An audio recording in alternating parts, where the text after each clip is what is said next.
बंधुओं, आज एक बहुत ही गंभीर विषय पर भारतीय जनता पार्टी अपने वक्तव्य को रख रही है। आप सभी ने देखा होगा, कुछ एक घंटे पहले भारतीय जनता पार्टी के यशस्वी राष्ट्रीय अध्यक्ष आदरणीय जेपी नड्डा जी ने 2 ट्वीट किया है। आपके स्मृति पटल को रिफ्रेश करने के लिए मैं वो 2 ट्वीट अंग्रेजी में पुनः पढ़ देता हूं, उसके बाद उस विषय पर चर्चा करेंगे। जेपी नड्डा जी ने ट्वीट किया है, recent comments by Punjab Congress leaders who enjoy the patronage of the topmost state leadership as well as the high command in Delhi are reprehensible. They are repeatedly making irresponsible statements that have grave implications on national security. और दूसरे tweet में माननीय अध्यक्ष जी कहते हैं, I would urge the topmost national leadership of the Congress to state clearly whether they support the remarks on Kashmir and Pakistan made by Congress leaders in Punjab. Silence on the matter will be seen as implicit support to such objectionable remarks. मित्रों, आप सभी जानते हैं कि किस प्रकार से पंजाब में कांग्रेस पार्टी में फूट पड़ी हुई है और किस प्रकार से वहां आंतरिक राजनीति हो रही है। वह उनका व्यक्तिगत विषय है, उसमें हमें कोई आपत्ति नहीं है, मगर दुख इस बात का है कि राष्ट्रीय सुरक्षा को लेकर, नेशनल सिक्योरिटी को लेकर जिस प्रकार से कांग्रेस पार्टी और कांग्रेस पार्टी के बड़े नेता समय समय पर खिलवाड़ करते हैं, यह काफी चिंता का विषय है। जो 2 कमेंट आए हैं परसों नवजोत सिंह सिद्धू के एडवाइजर्स द्वारा, वह बहुत ही चिंताजनक है। नवजोत सिंह सिद्धू कांग्रेस के नवनिर्वाचित प्रदेश कांग्रेस अध्यक्ष हैं और उनके 2 एडवाइजर्स, एक डॉक्टर प्यारेलाल गर्ग और दूसरे मालविंदर सिंह माली, इन दोनों ने बहुत ही विवादित बयान दिया है। उस बयान को लेकर मैं आपके सामने आया हूं, जिसके विषय में राष्ट्रीय अध्यक्ष माननीय जगत प्रकाश नड्डा जी ने भी अपने ट्वीट में कहा है। मालविंदर सिंह माली जी का कहना है कि जो जम्मू कश्मीर है वो हिंदुस्तान का इंटीग्रल पार्ट नहीं है, वो भारत का अभिन्न अंग ही नहीं है। Jammu Kashmir Kashmir is not a part of India and India is an illegal occupant of Kashmir. Congress party के एक बड़े नेता का, जो कि एडवाइजर है कांग्रेस के अध्यक्ष के पंजाब में, उनका मानना है कि कश्मीर भारत का हिस्सा नहीं है और वो सीरीज ऑफ फेसबुक पोस्ट डालते हैं। मैं वो पोस्ट आपको पढ़ के सुनाना चाहूंगा। Kashmir is a country of Kashmiri people, just like 2 new countries, India and Pakistan, were founded in 1947 on 2 pieces of Punjab and Bengal. Similarly, on the rules of United Nations Organization, by violating the decisions of Kashmir alliance with India, Kashmir has been divided into 2 parts of the country. First Pakistan and now India has illegal occupation. Second Facebook posting, if Kashmir was part of India like other states of the country, then what was the agreement made with King Hari Singh of Kashmir on 1947? Question mark. Third, what was the meaning of Article 370 and 35A, which gave special status to Kashmir in Constitution of India? Next question, why was Kashmir issue taken to the United Nations Organization and what resolution was passed to resolve the dispute that India and Pakistan agreed to implement? ऐसे बहुत सारे सवाल, बहुत सारे देश की सुरक्षा के साथ खिलवाड़ करने वाले सवाल कांग्रेस पार्टी के दिग्गज नेता और नवजोत सिंह सिद्धू के एडवाइजर पूछते हैं। आप सोचिए जरा सवाल कैसे। वो कहते हैं कि जम्मू कश्मीर एक अलग कंट्री है और भारतवर्ष उसका इलीगल ऑक्यूपेंट। वो कहते हैं ये पूरा मसला तो यूनाइटेड नेशन ऑर्गेनाइजेशन में गया था, यूएन का काम उसे सॉल्व करने का है, ये इंडिया उसको किस प्रकार से इलीगल ऑक्यूपेंट बन के बैठी हुई। बंधुगण, जवाहरलाल नेहरू जी ने जो गलती की थी यूनाइटेड नेशन में कश्मीर के मसले को लेकर के, आज तक कांग्रेस पार्टी जवाहरलाल नेहरू जी के उस गलती के साथ खड़ी है और दुख के साथ हमें कहना पड़ रहा है और हमारे राष्ट्रीय अध्यक्ष जी ने इस विषय पर सवाल उठाया है कि इस प्रकार की पोस्टिंग डाली जाएगी कि यूनाइटेड नेशन अब डिसाइड करे कि जम्मू कश्मीर किसका है। ये किस प्रकार की घिनौनी बातें कांग्रेस पार्टी के लीडर करते हैं। आर्टिकल 370 और आर्टिकल 35A के बारे में आपने सवाल पूछा है और मैं बताना चाहूंगा, और अध्यक्ष जी ने बिल्कुल सही कहा है, इसमें जो कांग्रेस का आला कमान है, जो हाई कमांड है, कांग्रेस के जो बड़े नेता हैं वो सब इसमें सम्मिलित हैं। ये केवल एडवाइजर ऐसा कह ही नहीं सकता है। जब तक कि सोनिया जी और राहुल जी की हामी नहीं होगी तब तक ये कांग्रेस के बाकी लोग कह ही नहीं सकते। कहीं ना कहीं आप याद करिए, जिस दिन अमित शाह जी तत्कालीन उस समय गृह मंत्री और उस समय जब आर्टिकल 370 को एब्रोगेट करने के लिए वो खड़े हुए थे कागज लेके, तुरंत उनके खड़े होते ही अधीर रंजन चौधरी एलओपी वो खड़े हो जाते हैं और वो तुरंत कहते हैं कि क्या आपने पाकिस्तान से परमिशन लिया? ये तो बायलैटरल इशू है, आर्टिकल 370 इंडियन पार्लियामेंट में अकेले आप कैसे इसको एब्रोगेट कर सकते हैं? उस समय गृहमंत्री के नाते अमित शाह जी ने इस पे सवाल उठाया था कि आखिर आप ऐसे कह कैसे सकते हैं। और ये सब कुछ सोनिया जी के इशारा पे हुआ था। याद करिए, अधीर रंजन चौधरी जी के ठीक पीछे सोनिया जी बैठी थी, आगे सोनिया जी बैठी थी, इशारा कर रही थी पीछे मुड़ करके। और आज जिस प्रकार से एडवाइजर्स ने ये कहा है, ये सारे तार जुड़ जाते हैं कि कांग्रेस पार्टी आर्टिकल 370, 35A और कश्मीर को लेकर किस प्रकार की डिविजिव सोच रखती है, एंटी इंडिया सोच रखती है, यह स्पष्ट होता है। जो दूसरे एडवाइजर हैं उनका नाम प्यारेलाल गर्ग है और डॉक्टर प्यारेलाल गर्ग का कहना है कि पंजाब में अगर इलेक्शन जीतना है तो किसी को भी पाकिस्तान का आलोचना नहीं करना चाहिए, पाकिस्तान की क्रिटिसिज्म नहीं करना चाहिए और पाकिस्तान के विरोध में नहीं बोलना चाहिए। कमाल की बात है, ऐसा भी कोई सोच सकता है कि पाकिस्तान के विरोध में मत बोलिए हमारे देश में? ये एडवाइजर खाते यहां का है मगर गाते वहां का है, खाते हिंदुस्तान का है और गाते पाकिस्तान का है। आप इंडिया में रह के पाकिस्तान की बुराई मत करिए, पाकिस्तान को आईना मत दिखाइए, उसकी क्रिटिसिज्म मत करिए, वरना आपको नुकसान हो जाएगा। ये किस प्रकार की बात है? और बिल्कुल मैं याद दिला दूं, जैसा नेता वैसा एडवाइजर, ये सिद्धू साहब ने ही उनसे बुलवाया है।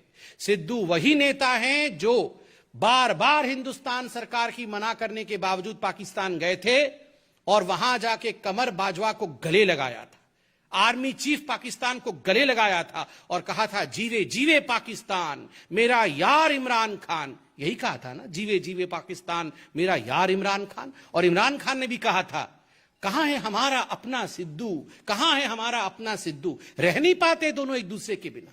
शक होता है कभी कभी, किसने बनाया है सिद्धू जी को अध्यक्ष? कांग्रेस ने बनाया है या किसी और ने बनाया है? यह भी शक होता है। और एक बात आप सबको याद होगी, उस समय मीडिया चतुर्थ स्तंभ के नाते आप लोगों ने सिद्धू जी से सवाल पूछा था कि आप क्यों पाकिस्तान गए? तो सिद्धू जी ने कहा था, मेरा कैप्टन अमरिंदर सिंह नहीं है, मेरा कैप्टन राहुल गांधी है और जो राहुल गांधी कहेंगे वही मैं करूंगा। आज माननीय अध्यक्ष जेपी नड्डा जी ने यही पूछा है कि ये जो साइलेंस है, ये जो चुप्पी है राहुल गांधी जी की, ये जो चुप्पी है सोनिया गांधी जी की, ये क्यों है? और आज हम चाहते हैं कि अगर सिद्धू जी के कैप्टन राहुल गांधी, सिद्धू जी राहुल गांधी के कहने पर पाकिस्तान गए थे, कमर बाजवा को गले लगाया था, जीवे जीवे पाकिस्तान कहा था, आज नड्डा जी भी ये जानना चाहते हैं कि क्या राहुल जी के कहने पर ही ये एडवाइजर्स नियुक्त किए गए थे? क्या राहुल जी और सोनिया जी की हामी, जो उन्होंने अंग्रेजी में बिल्कुल स्पष्ट रूप से कहा था और लिखा है इसमें, I would urge the topmost national leadership of the Congress to state clearly whether they support the remark on Kashmir and Pakistan made by the Congress leaders in Punjab. Silence on the matter will be seen as implicit support. अगर चुप रहेंगे, राहुल जी और सोनिया जी जवाब नहीं देंगे, तो इसको support माना जाएगा। और आज राहुल जी, आपको चाहिए कि इस प्रेस कॉन्फ्रेंस के तुरंत बाद आधे घंटे के अंदर आप प्रेस कॉन्फ्रेंस करके इसका जवाब दें। और आप सबसे, जो हमारे मीडिया के बंधु यहां बैठे हैं, आप सबसे भी निवेदन है कि आप इस पूरे विषय को राहुल गांधी जी से पूछिएगा कि आखिर वो इसके साथ है या इसके खिलाफ है। राहुल जी का क्या मानना है? कश्मीर हिंदुस्तान का हिस्सा है या नहीं है? राहुल जी का क्या मानना है? पाकिस्तान के विरोध में बोलना चाहिए या नहीं बोलना चाहिए? वैसे राहुल जी को आज तक तो हमने पाकिस्तान के खिलाफ बोलते हुए कभी सुना नहीं है। हमने जरूर सुना है राहुल गांधी ने सर्जिकल स्ट्राइक को फर्जिकल बताया।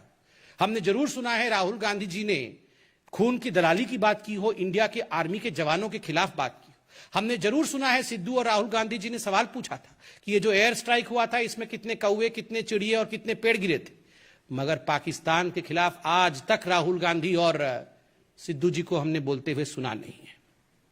हमारे राष्ट्रीय अध्यक्ष जी ने सवाल पूछे हैं। आशा करते हैं कि माननीय जगत प्रकाश नड्डा जी के इन प्रश्नों का उत्तर यथाशीघ्र एक प्रेस कॉन्फ्रेंस करके राहुल गांधी जी और कांग्रेस पार्टी के आला नेता इसका जवाब देंगे। धन्यवाद बंधुगण। कोई सवाल हो तो।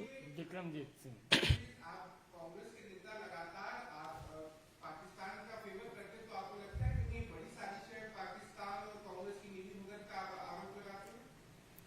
देखिए, once a mistake can be a mistake, twice a mistake may be a coincidence, but a repeated mistake is always a conspiracy, never a coincidence.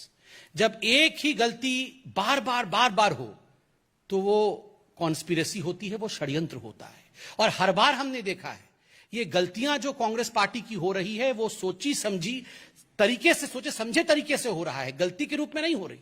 Surgical strike India की आर्मी करती है तो उस पर सवाल उठा देना, जब एयर स्ट्राइक करती है तो उस पर सवाल उठा देना, इंडिया की आर्मी को सड़क का गुंडा कह देना, आर्मी चीफ को। आप देखिए, इंडिया के 100 रुपए प्रश्न चिन्ह लगाना, पाकिस्तान के विरोध में न कहना, इसकी हिदायत देना, कश्मीर को लेकर अनुच्छेद 370 35A, अब कश्मीर के को लेकर स्वतंत्रता की डिमांड कर देना, ये सारी चीजें ये गलती नहीं है, ये तो महापाप है। और केवल पाकिस्तान ही नहीं, चाइना में जाके MOU करना, पाकिस्तान के लिए इस प्रकार के बयान देना, ये बहुत बड़ा षड्यंत्र है, बहुत ही बड़ा षड्यंत्र है। विनीत, TV 18।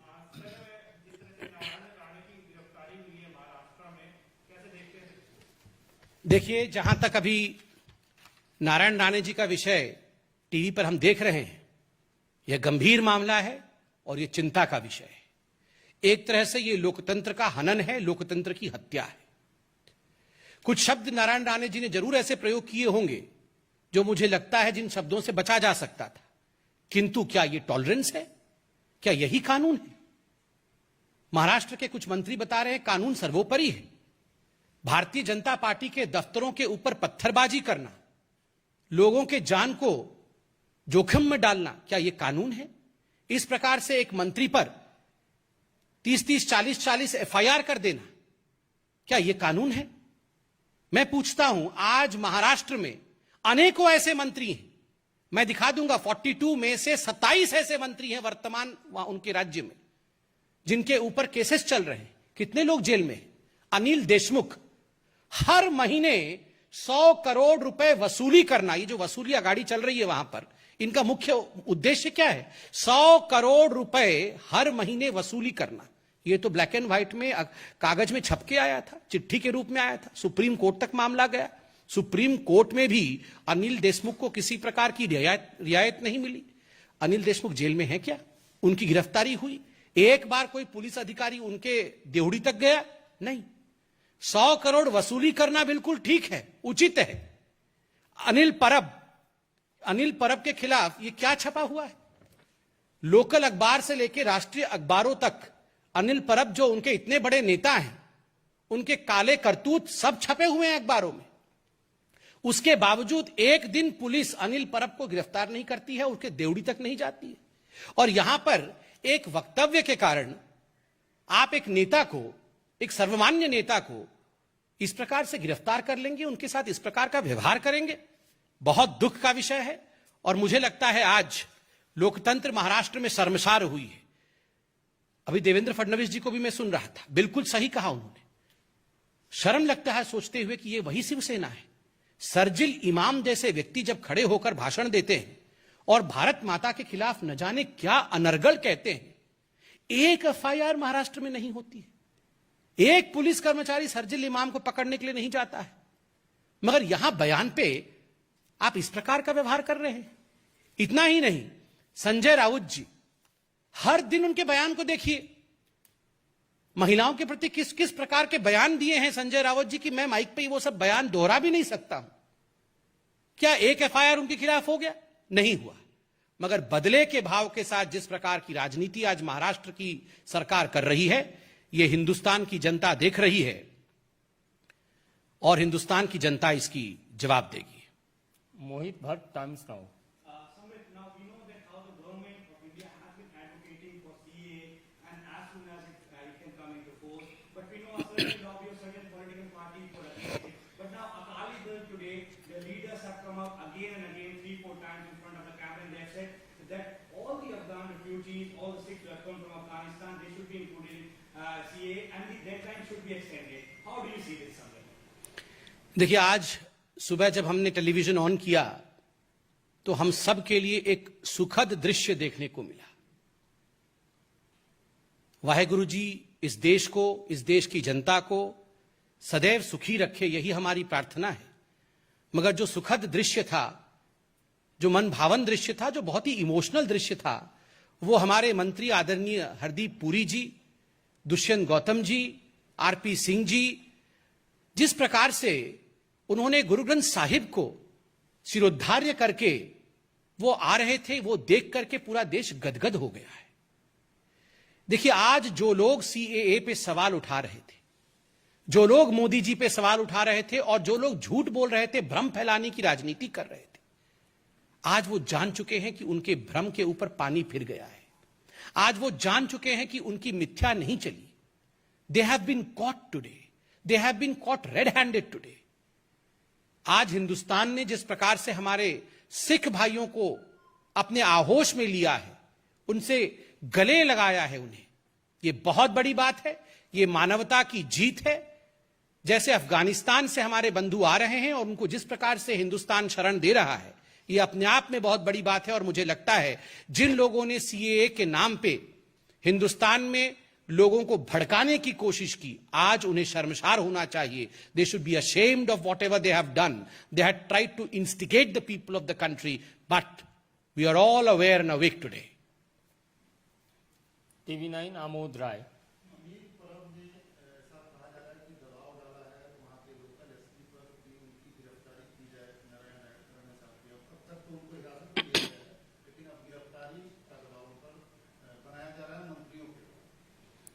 देखिए, अनिल परब हो चाहे अनिल देशमुख हो, एक बात आपको याद रखना है, जो गलत तरीके से दूसरों के लिए गड्ढा खोदता है, उस गड्ढे में खुद वो गिरता है हमेशा। ये संसार का नियम है। ये वही अनिल परब है। अभी मैंने आपको आर्टिकल दिखाया, अनिल परब जी के खिलाफ उन्हीं के विभाग के लोगों ने कंप्लेंट किया है कि किस प्रकार वसूली चल रही है, किस प्रकार घोटाला उनके विभाग में चला है। क्या उनके खिलाफ अभी तक राज्य की सरकार ने कोई कार्यवाही की है?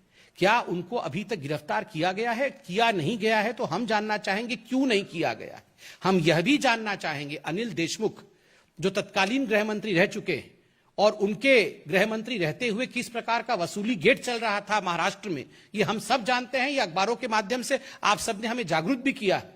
उसके बावजूद यही महाराष्ट्र सरकार सुप्रीम कोर्ट तक जा रही है उनको बचाने के लिए, उनको रिहा करवाने के लिए, और अभी तक उनकी गिरफ्तारी तक नहीं हो पा रही है। क्यों? क्या मजबूरी है महाराष्ट्र की सरकार की कि आप उन लोगों को बचा रहे हैं जिन्होंने गलतियां की है और कहीं ना कहीं दूसरों को गिरफ्तार करके अपने चेहरे को बचाने की कोशिश कर रहे हैं।